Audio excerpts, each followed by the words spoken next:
Hi guys and welcome to Wilde. Today I am here with Keisha and Sally from Wilde, Sista. How are you guys doing today? Good, hello. So the first question we have is, how did the band start? How did you guys get together? Oh, Sal, you can tell this story. It's always a bit of a running joke, this one, because Keisha catfished me, like off the internet. She genuinely did. So We need as much info as possible. yeah. So she put an ad out. So it was basically for a girl band, and I really wanted to be a girl band because I wanted to be a Spice Girl, obviously. And I was a bit bored being solo, so I was like, I'll answer this ad. So I went, and it was like, girl band, got management, we're signed, we just need like the last people. So anyway, I went up to a house in Southend-on-Sea, and I was like, all right, so yeah, like we've got management and stuff. She was like, well, not yet. Like, we will, trust me, but not yet, we haven't, but it'll happen. It worked. It worked. You found yeah, but yeah, exactly. 10 years later, I'm still here, so it can't have been that bad. And in regards to you as individuals, what are your do you have musical background? Like, how did music come into your lives? Yeah, I mean, we both come from a massive music background. For me, my brother influenced me musically a lot because back in the day, way back in the day, he was a rapper. And I remember battle rapping my brother's friends and, well, battle rapping both of them. And that encouraged me to do music. And obviously now I've got my own setup. I've got my own home studio. I write, produce the whole thing. I just can't shift it out of my system. It's like it's embedded in my soul. Incredible. Mine was different. Mine was kind of by accident because there isn't really anyone that musical in my family. My mum was a ballroom dancer, but other than that, nobody really did music.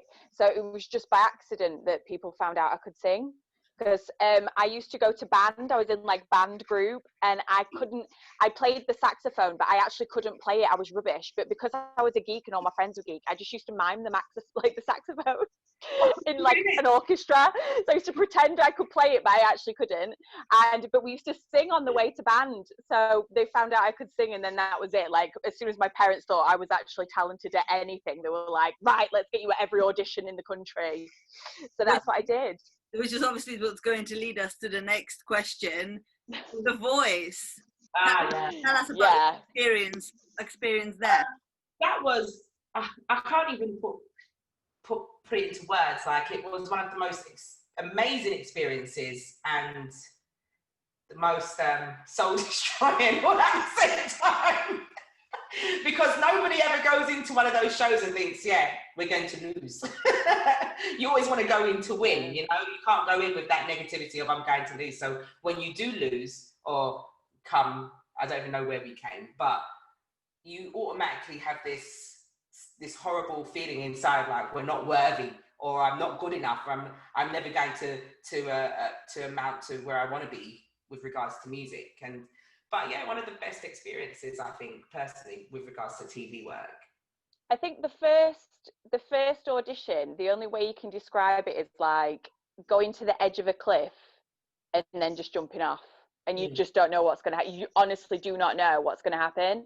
I think that probably the only the awful side of The Voice is, unlike other reality TV shows, which we'll not name the others, but they do treat you very well. Like, they are so kind to you, and they treat you like a superstar from the minute that you are picked to go through the first round. You are treated like a superstar, so they treat you very well. So when you're in the warm golden glow of ITV's The Voice, it's lovely, it's really nice. But then when you're not, you are not, and it's like being out in Siberia. You're like, I wasn't prepared for this. I wasn't prepared to not be a famous person anymore, because I've been famous this whole week, and it's lovely. I was famous for a whole week. We signed autographs. It's like we were everywhere. We were getting filmed at home, on the roads, in shops. People were looking at me being filmed when I was in the caf pretending to eat food, and I was like, yes, I'm famous, that's me, you've seen me now. And then it's like give it back. I was like, this is what everybody feels like on like the big reunion. You know, when they did the big reunion and all them like 5 got back together and they were like, life's crap when you're not a celebrity anymore. And I was like, I feel this.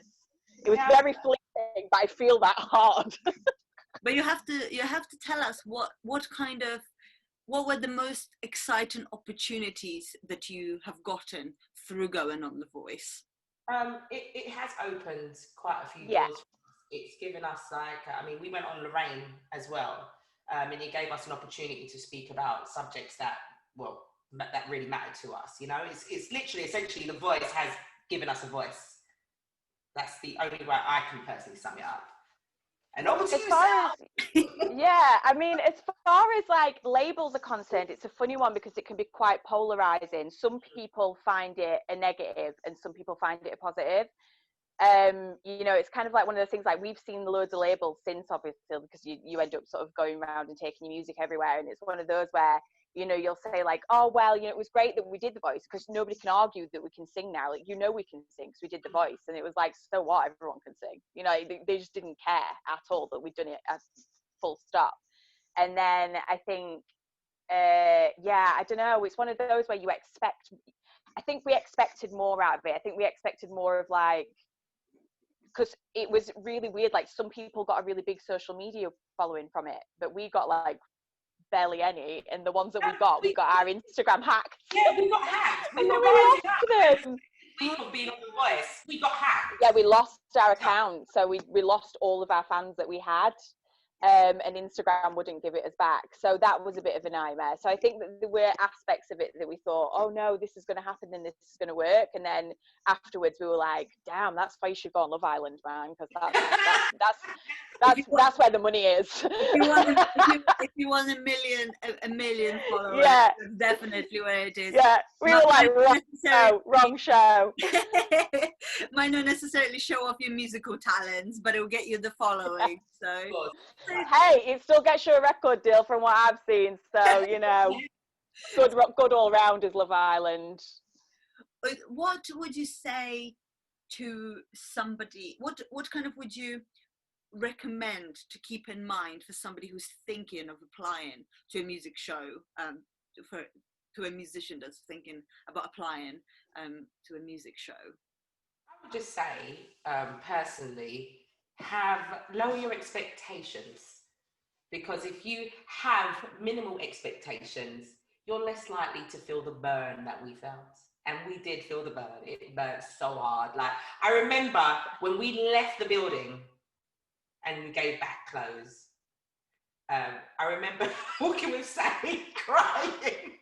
I was like, why? Why would they do this to me? Do you remember, Sal? Oh and my God. So lower your expectations and stop jumping ahead and living in the dream world fantasy that we lived in, because we literally expected to have chauffeurs driving us about everywhere. We really did. So. I think like what Keisha's saying 100%, like take it with a pinch of salt. You've got to be very, very mentally strong to do any reality TV show, any in the world. You need to be a very mentally strong person, because you are still always collateral. You are. It doesn't matter who you are. The people who are famous on these shows, that they're the famous people. They're the ones that matter. So if you are as an unknown person, you will always be collateral. It doesn't matter what show it is. And The Voice, as lovely as they are to you, that you are still really no different. So I think for me, if I went back and did it again, I would be more aware of what I was saying and how I appeared to be, because I think that was a bit of a, I don't know, I was like, it's weird when someone paints a picture of you that you don't identify with.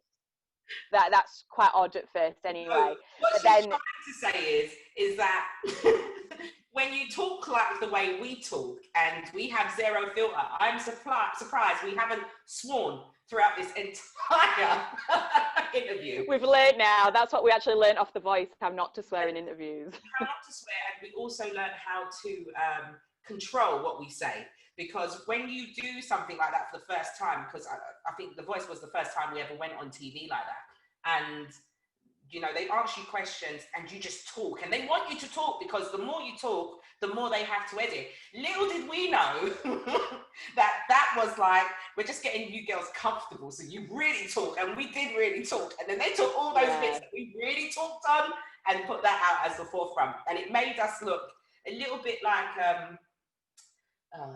see, I wanted to use a really foul word just then. It made us look a little bit bad in my eyes with some of the things that because we talk, like, we joke all the time, but you've got to remember, because I mean, it's so stupid now to think back of it, like, you stupid people, of course they're going to take stuff you say out of context. It's TV, like, obviously that was going to happen, but you're so blind to it, and you're so excited, and everyone's so lovely, like, you couldn't possibly believe that they would edit you weird. So, you know, I think just have your eyes open, and don't think that it's the be all and end all, because it's not. It's in probably 5% of people's lives that do that show, it changes it. I mean, I think ours did change. I'm not going to say that it didn't, and it did, but it didn't necessarily change all because of The Voice. It was other, like, external things that happened at the time. And but I think that there is a main positive of The Voice, and the main positive what is that I honestly never ever believed that I could possibly do something like that. I never thought I had the guts to do it. I was always too terrified to do it, and I did prove to myself that I could. Even now, I'm like, was that me? Could I go? Like, no, I couldn't do that now. Like, I couldn't sing in front of 6 million people. That's insane. But I did. So obviously, I have got it in me somewhere, and I think for me and Keisha definitely proved that. And I think you two should be absolutely proud of yourself, because the amount of people that apply, not everyone gets to go through. And yes, of course, it's really hard when things don't go as you expected, and obviously you get your heart broken. But you were presented with an amazing opportunity, and you took advantage of it, and you went ahead, and like you said, you kind of faced your fears and decided to make the most out of it, and you know, find some new opportunities that came with it. Even if that wasn't the initial goal, it still brought amazing opportunities with it. Would you, both of you or individually, ever be interested in going in another, I guess, singing show? Well, we was headhunted for Germany. They phoned us up and they said, hey, would you like to come on our show? It's a singing show. We'll put you straight through. Like, but obviously not all the way to the end. You just get straight onto the main shows. And we were going to do it. We were practicing for it. We did the recordings for it. And then at the last minute, it was like, no. I don't think I could actually physically do it again, though. I don't know if I would want to. When we got to the battles, my nerves were so shot. I was stood at the side of the stage, and I thought, I don't like this. Like, I'm not enjoying it. I'm so frightened that I honestly, I'm not enjoying it. I got to the stage where I thought, I'm either going to faint at the top of the stairs before I walk down, or I'm going to faint in the middle. And it was halfway through that song, I completely blacked out, because I was just that petrified. And I think, I already had a feeling, like, I just knew what the outcome was going to be. Like, I don't know whether anybody had given it away to me, that that's how things were going to go, but I had just had the gut instinct that that's where it was going. And I think, I just got to the stage where I was like, I'm not enjoying this. I don't like it. And I think if I'd have got much further, I think that would have got worse. I honestly just think the nerves would have got worse and worse and worse, because the first time you don't really know how terrifying it is because you've never done it before, but the second time you know it's absolutely bloody terrifying. So the second time I was like, it was just worse. So I agree. I think it's different, and the thing is, you can't do your own stuff. You can't do your own music, and when it's you, when it's your persona and it's your music, it's a different thing, because you're embodying that creativity in your music and your style. When we're Loaded Sista, actually, it's a different thing. But when you're going on stage and you're singing a cover, it's just that you haven't really even been able to adapt. You've lost kind of that sense of, this is me as an artist. You're just someone that can sing all right. And that's kind of what I felt like. And we did feel like just these people that could kind of sing all right. And then, I don't know, it kind of individuality. Yeah, we did lose that a bit. Yeah, because even down to how we were dressed, that's not our personalities. Like, that's not who we are, you know? I mean, I had a mohawk. I'll never forget the Twitter that said, I look like Bruno Mars and she looks like, what's his name? Ed Sheeran's gran. They said I look like Ed Sheeran's grandma. Wow. I mean, they weren't the worst. I mean, don't get me wrong. To be fair, the stuff like the Twitter trolling and that kind of thing, me and Keisha are actually really resilient too, because we just think, oh, you absolute idiot. Like, we don't care about that stuff. My generic response to all of those were, okay, your mum. Yeah, every single one, every single bad comment is like, yeah, your mum. You can't argue with it, can you? It's just, you can't argue with trolls. So it's pointless trying to argue with trolls. So we just like try and do the funny side of it. And like, we'll just like, if you're going to mean tweet us, we'll just read out the mean tweet and think it's funny. Like, that is one positive of being at the stage of our career that we're at now. Like, if we'd have been 20-year-old girls where people are saying like a literal influx of nasty things, that can really get to you. But I think we've got to the stage now where we're just like, oh, we'll just turn the computer off. Like, you actually can't physically hurt me, I'll just switch it off. And I think it is more inbred in your psyche as a younger person. So I do think that is the positive of kind of being where we are now. And in regards to where you are kind of going next with your careers and with the band, do you guys struggle, because you're based, obviously Sally, you're based in Sheffield, and Keisha, you're based in London. How does that work? How are you guys making that happen?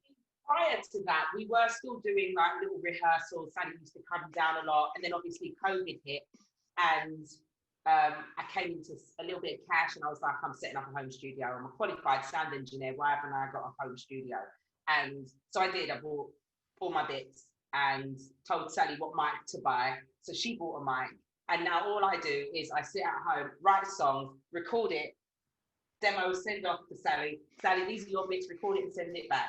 So that's how we work at the moment in regards to building the songs. But I suppose once it starts off again and there's more gigging and we have to do more bits TV wise as well, then, you know, we'll be together a lot more. But other than that, we still do the WhatsApp. We talk most nights on the phone.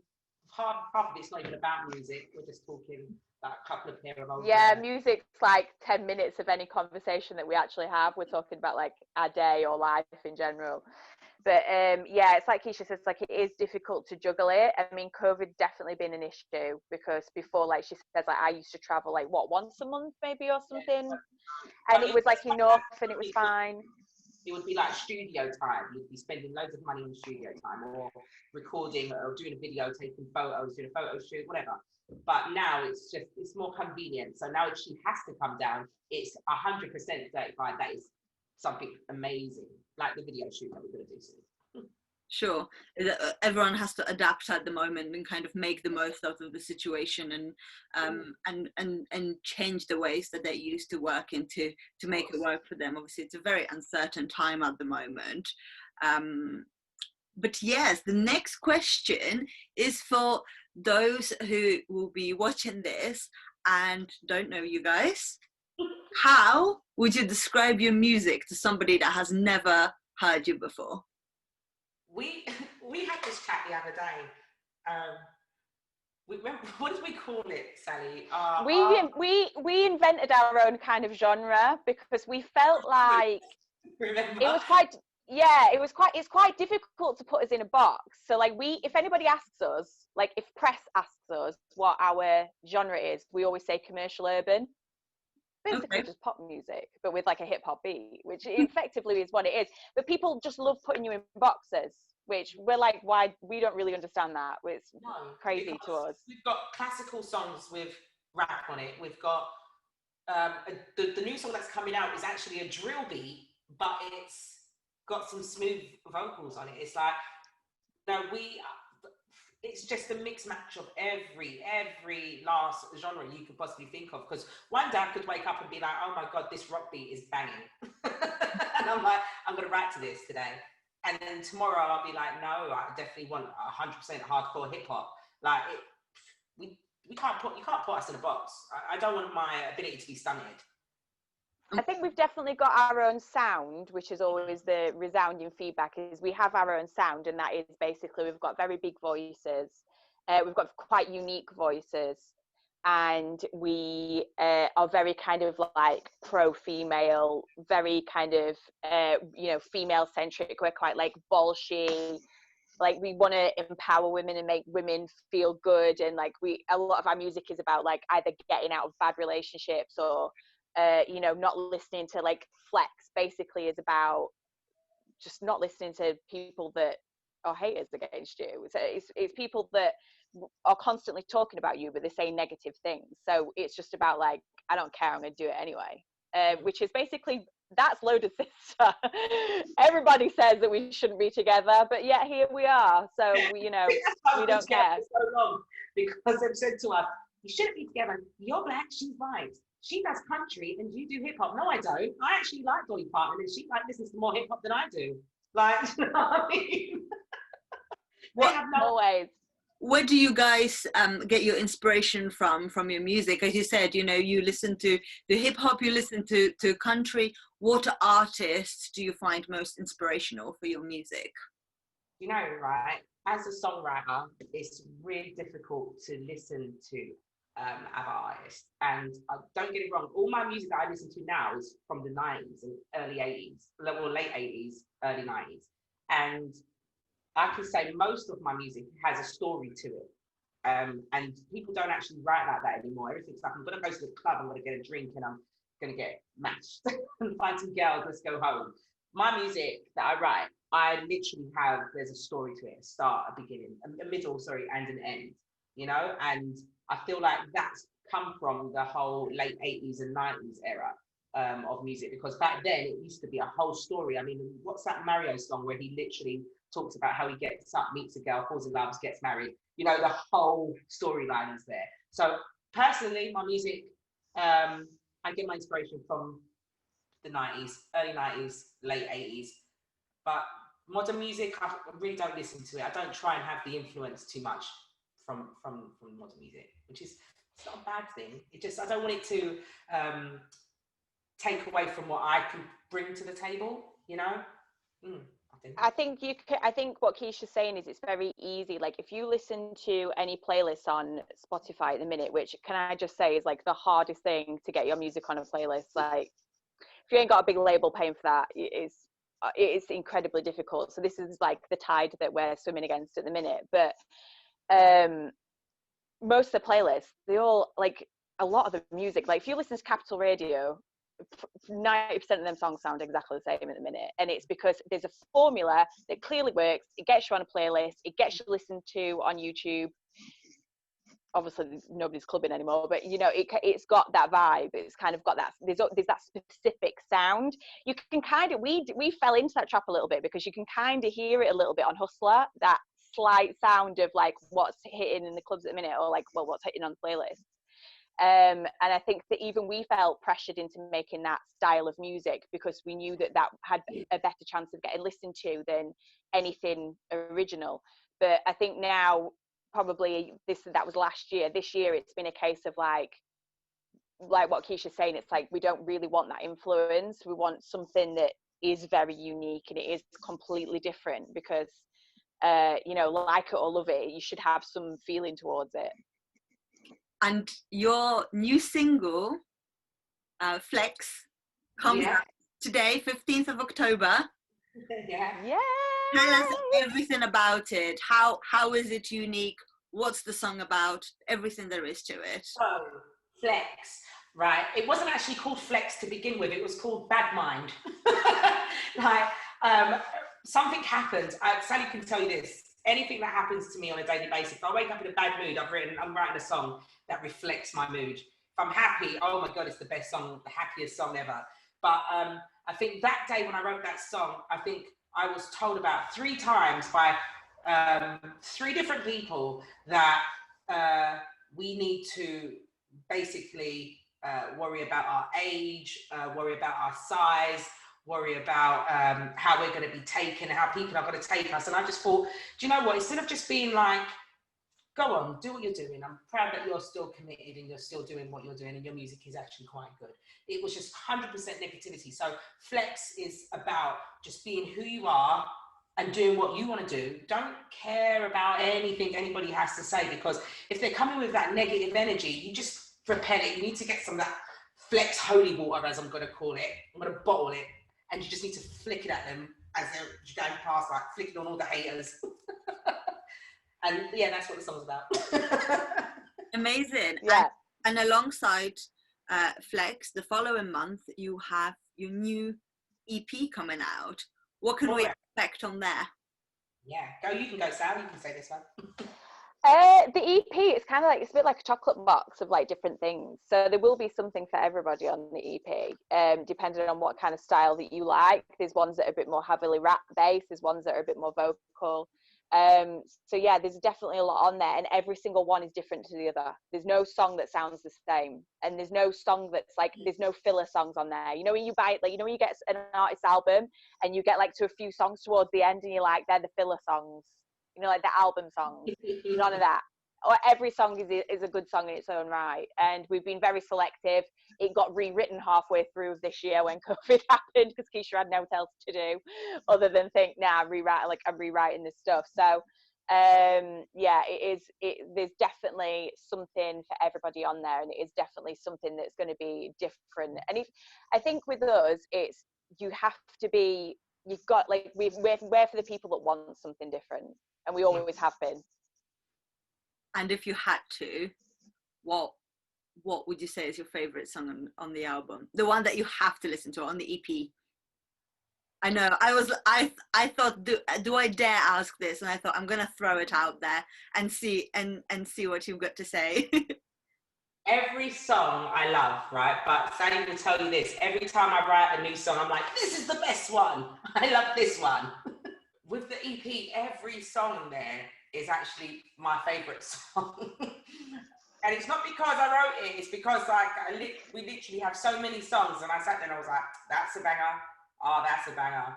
But I don't know, I think Flex, obviously, that one touches me differently. The beat, the lyrics, everything. I think, all right, if I have to choose one, it's going to have to be Flex. And I don't mean any disrespect to you, EP, wherever you are in the ether, but Flex is my favourite.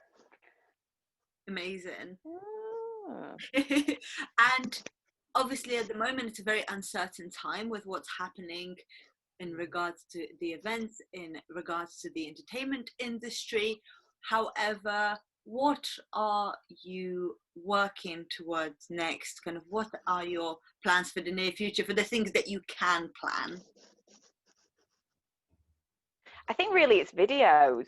So we need more visuals, and because we live so far apart, and we have been so far apart all year, we're really lacking on visuals now that we normally would have made. We would have made 4 or 5 videos for the EP, you know, because the songs are all quite individual. Ideally, we wanted to have a video for every song, because we will release each song as a single. So we didn't. At this stage, we would have liked to have had a video for everything, but unfortunately we just couldn't do that with the restrictions, and it's just like, it would still be classed as kind of unnecessary travel at the minute for us to do that when we don't need to. So that's been a bit of a pain, but I mean, ideally by Christmas it'd be great to have like a couple more videos under our belt at least. I don't know what the next single after Flex will be. That again will be like another chat, I think. I don't know, we just kind of haven't decided. I think for me, if we bring out another one after, I'd quite like to do Trail of Tears, maybe. Trail of Tears, that would have been my Trail of Tears. Yeah, because I think with that one, that's got such potential, but I think with that one we really need to hit the visual right, because the song is like a 1960s instrumental, so it's kind of like it's a bit Dreamgirlsy or a bit Mad Men. But it's got like the funniest rap you've ever heard, and with the vocal wise, for me, I loved it because I could really lean into the Cher aspect of my voice. So it was, I do love that song for that, and I think video wise, the visual is going to be amazing for that. I've really got a really strong idea of it in my head. It has to be pulled off perfectly for it to. Yeah, it's one of those we've got to pull off well. So I think we need a little bit more time on that. It would be quite nice to have like a Christmassy version of it, maybe. Where like if you've broken up with someone at Christmas, maybe you want like a song to embody that. Yeah, get you through a lonely Christmas, maybe. So yeah, potentially that would be the next one. And in your own personal lives, what are you most looking forward to once we come out of the pandemic? What is it, the one thing that you're like, I can't wait till I can do that again? I'm quite antisocial, so I've liked my space from the world.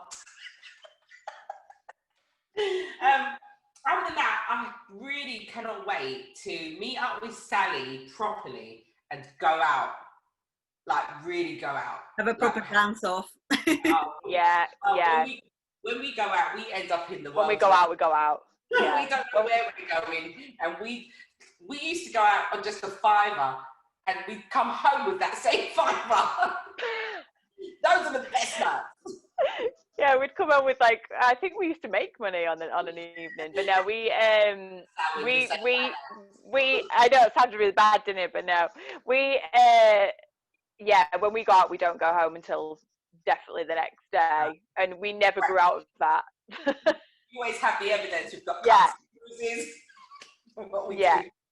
We would like a holiday, don't get me wrong, like we'd love to take the kids on holiday, but obviously that just wasn't going to happen this year. So I think yeah, but I'm a social butterfly. I like to go out and see people, so I've found it terribly different. I hated it. I've hated every second of lockdown.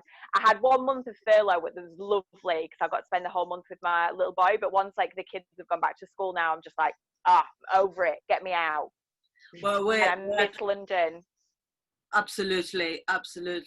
We're at Wilde. Cannot wait. Hopefully for the festival season to resume next year. That is, yes, fingers crossed. And we want to go back to a live event and see some of the favorite acts and some new acts as well. Do you guys think a festival is something you'd ever want to get involved in? We used to do festivals. Yeah. Years ago, like we were doing quite a lot, like from the small ones to the big ones to even to the ones that were for like the army, for example. Remember we did that army one, so I don't know where it was. That was a big Help for Heroes one in Oxford. That's what that was. Yeah, we did. Yeah, we've done quite a few festivals. Festivals are great. Like, to be honest with you, it's hilarious because I'm not a festival goer. I like attending them. Keisha likes attending them, but I do not. Performing them, love it. Love performing them, but I'm not a festival goer. Like, I'm not comfortable in a tent. I am not gonna lie, but I love singing at them. I agree with you, but I feel like with everything that's happened this year, I'm even excited to get my boots muddy, even a tent at this point. So yeah, suddenly the things that seemed not so great seem like the best thing right now. Yeah. Thank you so much, Loaded Sister. You girls have been absolutely amazing. Cannot wait to hear the EP. All of the links will be in the box down below. The link to Flex, the link to all the socials. So please do go check them out. Please give this video a thumbs up and subscribe to Wilde if you haven't yet. And we'll see you in our next one. Thank you. Thank you so much. Thank you, Ola. Bye.